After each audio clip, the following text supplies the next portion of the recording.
Les gars, ce que vous voyez ici tout à droite, ce sont des gens qui poussent les autres personnes à vendre en panique pour acheter ce Bitcoin à un prix beaucoup plus bas afin de le transférer en dehors des plateformes d'échange. Aujourd'hui, on va parler de tout ça parce que oui, comme vous le savez, je pense que les whales contrôlent le marché et ceci nous montre que c'est probablement vrai une fois encore. Aussi, on va parler du Bitcoin sur le plus court terme, le plus long terme par après, et ensuite, en fait, on va parler de l'Ethereum parce qu'on a quelque chose d'intéressant qui se passe de ce côté également. Et enfin, je vous parlerai un peu de quelques autres données on-chain qu'on a de ce côté pour le Bitcoin.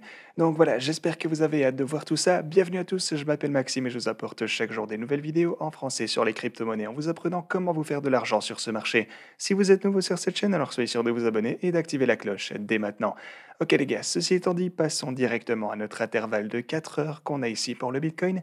Et comme vous le savez, notre fameuse boîte orange ici, eh bien je pense toujours qu'il s'agit d'un énorme support, j'ai plus besoin de le répéter. Et donc maintenant, elle a en fait un super travail pour maintenir le prix du Bitcoin. Parce que oui, on a chuté à l'intérieur quelques fois, et oui, la ligne orange ici est un niveau vraiment très défini qui va être vraiment important, et vous pouvez voir qu'on a eu énormément de mal à la redépasser lorsqu'on se trouvait ici dans ces environs. Mais d'un autre côté, depuis qu'on l'a percée à nouveau, eh bien elle a été en mesure de nous supporter, et en fait, rien que sur notre dernière chandelle, donc celle dans laquelle on se trouve pour le moment, eh bien ce niveau nous a encore aidé sur la mèche qu'on a ici. Donc en ce moment, on est très clairement en train de se consolider, et le truc c'est que ça peut durer pendant un sacré moment s'il le faut. Donc j'invite vraiment tout le monde à ne pas perdre espoir parce que si vous vendez tout ce que vous avez et que vous sortez du marché maintenant, alors vous allez vous retrouver dans la même position que les personnes qui ont fait ceci en 2018. Donc durant le bear market de 2018, les gens ont commencé à s'ennuyer, les gens sont sortis et après, eh ben, ils ont simplement raté toute la montée qui a suivi après tout ça. Donc quoi que vous fassiez, tout le marché est vraiment lent, tout est devenu super ennuyant en ce moment, je comprends bien tout ça, ou en tout cas en ce qui concerne le Bitcoin en fait, parce que les NFT et toutes ces choses qui bougent toujours sur le marché, eh bien il s'agit toujours de secteurs qui voient pas mal d'actions. Mais ouais, si vous êtes strictement intéressé par le Bitcoin, alors oui, c'est sûr qu'il n'y a pas grand-chose qui se passe pour le moment. Mais le truc, c'est qu'on est au-dessus du support ici, donc ça ne se présente pas trop mal, et une fois qu'une opportunité se présentera, alors on sera en mesure de la saisir directement. Maintenant, on a ce graphique sur notre intervalle hebdomadaire ici. Et comme vous le savez, je vous ai dit hier qu'on était sur le point de clôturer cette chandelle comme ceci en dessous de la ligne rouge qu'on a là. Donc c'est bel et bien ce qui s'est passé, et dans ce cas, ça ressemble à un retest de cette ligne de tendance, ce qui confirme donc la cassure et le fait qu'on va potentiellement aller plus bas par la suite. Le seul truc, c'est qu'on a également notre support ici sur ce graphe. Donc on a des graphiques qui entrent un peu en contradiction ici. On a celui-ci qui nous signale potentiellement plus de baisse sur le long terme, mais celui-ci de ce côté qui nous dit qu'on est également proche d'un énorme support ici.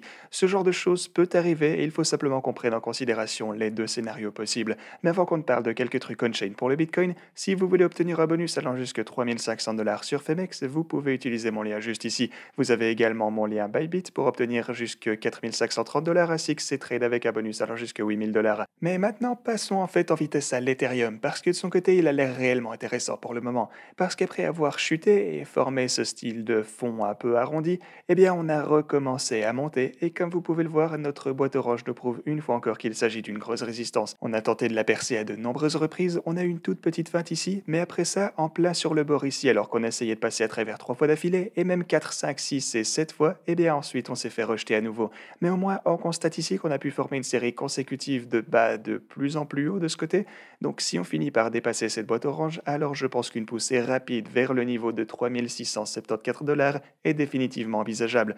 Du coup, voilà, soyez attentifs à tout ceci concernant l'Ethereum parce qu'on se trouve en gros en plein sur la résistance. Enfin bon, c'est sûr qu'on est un peu redescendu là, mais ça fait quand même un sacré moment déjà qu'on essaye de la dépasser sur ce graphe de 4 heures, donc soyez attentifs.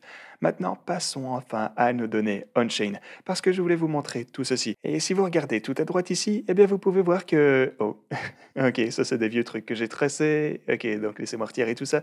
Ok, vous pouvez voir qu'on a toujours une tendance ici qui se poursuit depuis quelques semaines en gros, et il s'agit d'avoir davantage de Bitcoin qui sont transférés en dehors des plateformes d'échange comparé à l'inverse à ce qui entre sur les plateformes d'échange. Donc quand c'est rouge, ça veut dire que plus de Bitcoin est en train de sortir des plateformes. Et comme vous le savez, j'ai toujours eu cette théorie, et encore plus avec ce qu'on a vu récemment, disant que les whales transfèrent leur Bitcoin vers les plateformes. Je pensais qu'elles allaient essayer de manipuler le marché afin d'essayer de faire baisser les prix pour ensuite pouvoir racheter ce même Bitcoin à un prix moins élevé, et ce grâce à tout ce qu'allaient vendre en panique les particuliers. Donc la dernière étape, c'est de sortir ce Bitcoin, et vous voyez que c'est toujours en cours. Vous pouvez voir que les gens sont toujours en général en train de transférer du Bitcoin en dehors des plateformes d'échange parce que même lorsque le prix diminue, le Bitcoin est toujours en train de sortir des plateformes, ce qui est vraiment peu habituel. Généralement, ce qu'on voit, c'est que le prix du Bitcoin chute lorsque les gens transfèrent du Bitcoin vers leur compte sur les plateformes, comme ici par exemple. Ok? Donc quand c'est en vert, ça veut dire que les gens ramènent leur Bitcoin. Donc vert de ce côté et le prix du Bitcoin en gris ici était en train de baisser. Voilà ce qu'on voit d'habitude et c'est juste logique parce que si les gens transfèrent du Bitcoin vers les plateformes, ils le font généralement pour pouvoir le vendre, ce qui fait donc baisser le prix, c'est facile, c'est logique. Donc pour le moment, les personnes qui savent, les personnes qui sont aux commandes du marché sont en train de repartir des plateformes d'échange avec votre Bitcoin pour le moment après avoir mis en place toutes les baisses qu'on a vues pour le moment selon moi. Donc je vais simplement être attentif pour essayer de repérer d'autres choses comme ceci qui pourraient se passer. Donc si vous appréciez tout ça, alors n'hésitez pas à vous abonner ainsi que d'activer la cloche. Mais en général, les gens ont tendance à retirer des plateformes en ce moment, ce qui est vraiment intéressant. Et aussi un autre graphique on-chain que je voulais vous montrer aujourd'hui, c'est le NUPL. Ceci est un autre graphique dont on a pas mal parlé à travers l'histoire de cette chaîne. Et eh bien, si je zoome de ce côté alors, eh bien, vous pouvez voir que lorsqu'on est monté à ce point sur notre graphique NUPL, on est passé vraiment proche d'entrer dans la zone bleue ici, et le bleu signale généralement un sommet pour le Bitcoin. Ok? Donc à chaque fois qu'on entre dans la zone bleue, comme ici par exemple en 2017, eh bien le prix du Bitcoin rechute généralement. Maintenant, on l'a tout juste touché à ce point, on n'est pas entré dans la zone bleue, et il s'agit d'une autre raison pour laquelle on a pu...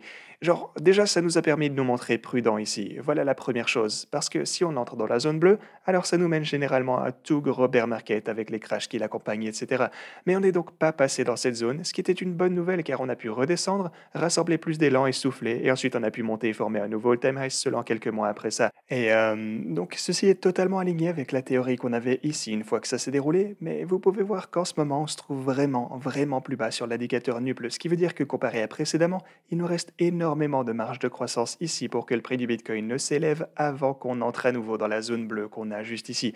Donc la ligne en pointillé qu'on a ici, eh bien c'est le niveau qu'on ne veut pas franchir sur le NUPL, ça représente la zone bleue, et vous pouvez voir qu'ici le prix pourrait encore monter super haut sans pour autant l'atteindre, et on a donc encore énormément de marge pour monter avant qu'on atteigne cette dernière limite ici. Donc voilà un truc cool pour le Bitcoin pour les mois qui arrivent. Si vous pensez qu'on peut encore former un nouveau all-time high pour le Bitcoin durant ce cycle, eh bien voilà définitivement quelque chose qui devrait encore renforcer toutes vos convictions.